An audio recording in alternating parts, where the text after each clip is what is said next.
Praise the lord. ఈ దిన దేవుని వాగ్దానము. యెహోవా దయాళుడు, ఆయనకు కృతజ్ఞతాస్తుతులు చెల్లించుడి.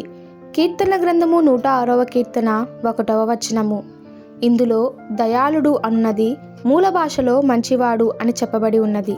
ఆయన మంచి దేవుడు గనుక మన కొరకు మంచి గాలి, అందమైన ఆకాశము, హృదయమును సంతోషపెట్టు సరస్సులను, ఆకర్షణీయమైన నక్షత్రాలను, మధురమైన వెన్నెల, ఆహా, సృష్టి యావత్తు ఆయన మన కొరకు చేసిన తరువాత అది మంచిదని ఆయన చూచెను.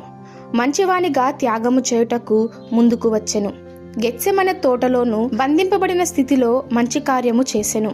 శ్రేష్టమైన ప్రతి ఈవుయు, సంపూర్ణమైన ప్రతి వరమును పరసంబంధమైనదై తండ్రి యొద్ద నుండి వచ్చుచున్నవి. ఆయన మంచి దేవుడు. శ్రేష్టమైన వాటిని ఆయన మనకు వాగ్దానం చేసి ఉన్నాడు. దేవుడు నజరేయుడైన యేసును పరిశుద్ధాత్మతోనూ శక్తితోనూ అభిషేకించెను. దేవుడు ఆయనకు తోడై ఉండెను గనుక ఆయన మేలు చేయుచు, అపవాది చేత పీడింపబడిన వారందరినీ స్వస్థపరచుచు, సంహరించుచూ ఉండెను. గురుడి వారికి చూపునిచ్చెను, కుష్ఠరోగులను బాగు చేసెను, చనిపోయిన వారిని సజీవులుగా లేపెను.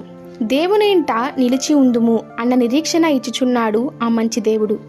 జయించు వాణ్ణి నాతో కూడా నా సింహాసనమందు కూర్చుండనిచ్చెదనని వాగ్దానము చేయుచున్నాడు. ఆయన ఉత్తముడని రుచిచూచి తెలుసుకొనుడి.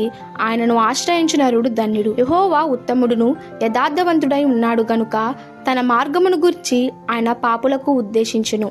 దేవుని బిడ్లారా, దేవుడు మంచివాడని రుచి చూచుట మాత్రమే కాదు, ఆయన చేసిన ఉపకారములన్నిటిని జ్ఞాపకం చేసుకుని ఆయనను స్తుతించుడి.